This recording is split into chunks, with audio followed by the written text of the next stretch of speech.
Tahm Kench and the ability for TF to get her on the map. Now you have a few members that can be there at the same time. Seen a lot more teams utilizing that, especially with Tom's little bust that he has received. Makes him feel good. Yeah, so first Qiyana game that I have the pleasure of casting. Strengths for the champion, because I was on the pod to release Qiyana, I was the balance consult on it. So I hope I'm familiar with the strengths and weaknesses of the champion. So blame Jack. Gank assist is one of the biggest strengths for Qiyana. Which around, see if he can get some more deep wards in and apply another attack towards that mid lane if they can catch him off guard. There's the flash in, the root, the hit, and the first blood to Nisqy. Summoners used, and it paid off. Gank assist! Gonna have to watch the replay of that, but with the flash being expended, I would actually expect Nisqy may have kind of appeared from the river onto Jensen, and as you can see, Jensen didn't even use his flash, so probably had no time to even react, but immediately teleports back into the lane because he wants to get this wave shoving and bouncing back so he doesn't get too starved.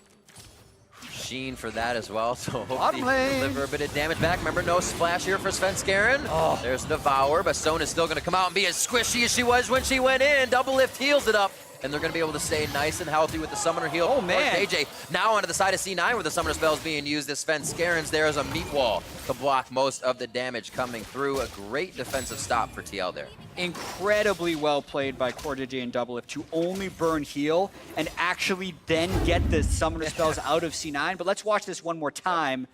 So Nisqy is in lane, has Water Blade, it's just flash EQ, and then Svenskeren also flash E's. So that is one of the things you can do with highly coordinated play when both of your players are willing to burn flash. You'll get the kill. The question is, what do they do with it? They use both flashes. Nisqy doesn't have teleport, couldn't get back to lane. Because you look at it now, Jensen's got a Sheen, he's got wave priority, and still got his flash. It's going to be a bit tough to do it again. They did play off of that vision. They had just set up towards the top side, seeing Xmithy and Svenskeren in the same spot, so he thought, why not loop around?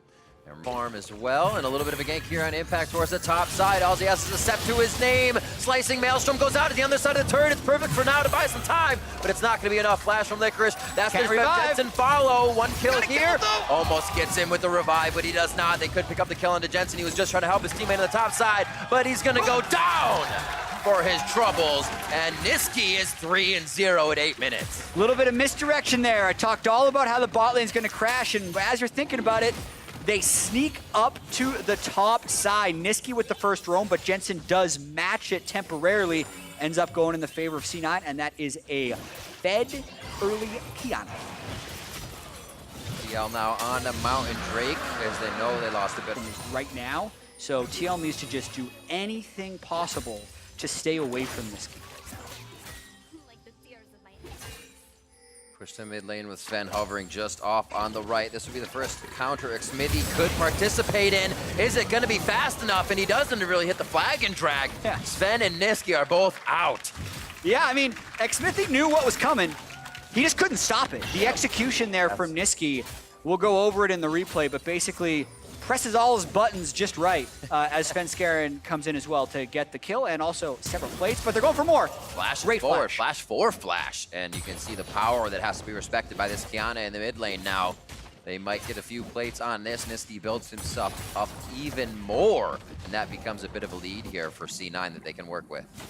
Yeah, so as we'll see in this replay, Nisqy dashes in with one harder against the large amounts of CC that TL can have. Gold card, Jarvan, Kennen, Sona ult. All these things, one bad move by Nisqy, you don't have any durability on Qiyana, and you have to go melee range to get off your combos in the right places. So Nisqy still, great start, has got to continue to play great if C9 wants to win this game. Absolutely, you're staring down the barrel of big AoE ultimates on the side of TL.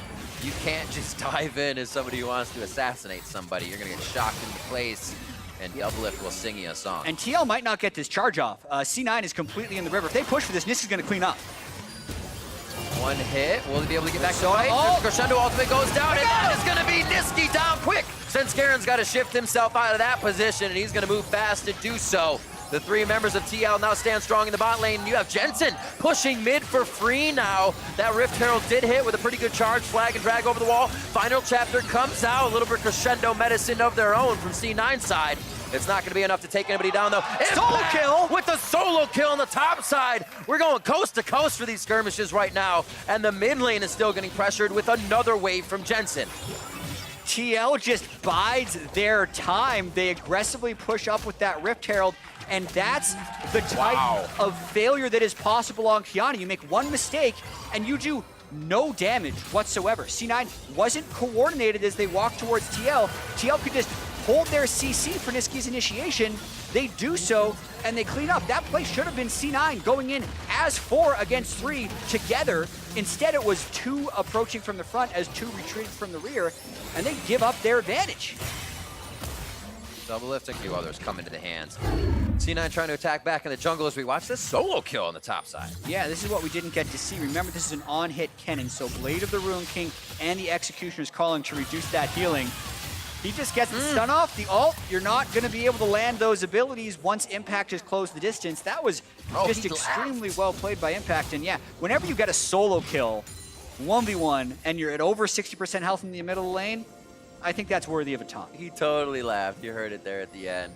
Oh, I love it. Fantastic job. Kennen getting a little boost in that attack speed too on his E, so coming through, we can just whip out those shurikens. Take down Licorice. A little love from Licorice now in the mid lane as he tries to pick up that death. A good flash from Double Lift as he does save the support, but Core JJ goes down for saving the VIP. That was a tough situation that C9 put TL in right there. Double Lift normally fight with TF. Those are some extremes. Right. But in this case, when you do have a Sona for auras, sometimes Twisted Fate can be a pick to stop the other team from split pushing.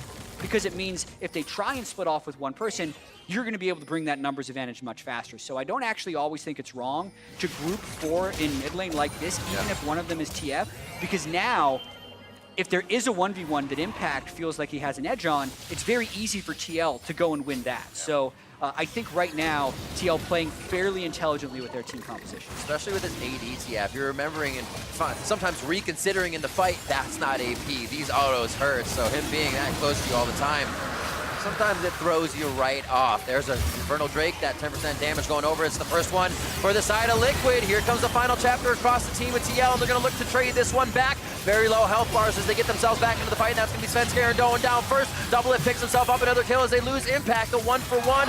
As they continue to trade, the Prowling projectile keeps them in range, and that's the double kill! Coming in for Sneaky in the bot lane of Zazel. Huge fight for C9 coming in after the Drake, really trying to get that last one. Ooh, just missing the They're gonna keep chasing. Can they though? Xmithy, there's the slows, there's the lockdown, they even exhaust him to make sure he's in range. And Riv, with how long that fight trailed on, it actually brought C9 closer to the Baron. They can just parlay that team fight into this Baron attempt. I wonder if anybody's up long enough if they would actually stay in base to Abyssal Voyage Double Lift up and stay with Core JJ, but now they're just gonna have to put like 2 members there. Not enough time to make that happen. Core has Smite.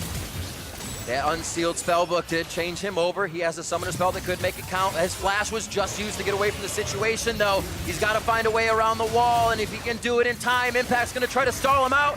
He's ulting in! Ulting in! That's going to be huge for Abyssal Voyage! Oh my god, he's not going to get his friend scared! Comes up huge in the contest! Oh man, trying to use every trick in the book, but ultimately, the Baron looked like it was bursted down from about 1k there. We're going to go all the way back to watch this fight. You have to be very wary of Kiana in the river. Only actually gets Core JJ, but it's the Yuumi ultimate that actually sticks through to root Core JJ and Xmithy. And then here, Licorice in the front line, where the damage from TL just isn't able to come through because they were able to focus down Kennen, who kind of acts as the marksman in these mid-game team fights. So the fact that C9 could take him down first meant there wasn't return damage for Aatrox in here. Core JJ is so clever with that Abyssal Voyage, but looking at the Baron, 1,700 health. Let's see how they actually try and burst it down. Just basically perfect smite. Went from 1,000 to nothing. Timing the damage as it goes through. Yeah, that's a tough one to win. You're 2 levels down for the smite of the actual jungler, so you're definitely not doing as much true damage to the objective. Always got to try, though. We saw it pulled out last week and have very big effects. 27 minutes now. This is when the first game between these two ended in week 5. And C9 is knocking the front door after previously, just a few minutes ago, Chad, you said they had no turrets down on the side of TL. See how quick the game can swing. Double Lift very low. He's probably going to have to find a little safety on the fountain. No worries there. He has enough mana to just heal up. He's trying to bait him in for another fight, possibly. Final chapter across is drawn out from Zeyzal. That could look good to engage back on, but they're giving C9 a bit of respect here. They know they can still come back with one inhibitor down. Oh my god, Impact gets popped back! Svenskeren drinks him under the table, and that's Licorice's kill. What a snap play here by C9 for the shock and awe against TL. They want to go for more. They got level 16 on Aatrox. They still have the Kiana ultimate. If they find one more pick, they could end it. But actually, they're just chipping down that turret with Ezreal. You get disgusting damage if you can hit the W and autos from Ezreal on these turrets. A one Nexus turret down. Rib, they might force TL into engaging. I don't think TL is equipped to win this 45 right now. C9 might try and end it on this push. 20 seconds left on the Slicing Maelstrom from Kennen. Xmithie goes in. It's a go for broke moment for TL. Double is trying to get himself in the back line. TL could clinch first with this victory, but C9 says not today. Core JJ great health, and his health says bye-bye. C9 takes down Team Liquid. Just when they needed it, C9 turned it on. The Dragon Fight win, like one continuous play into the Baron, into the push.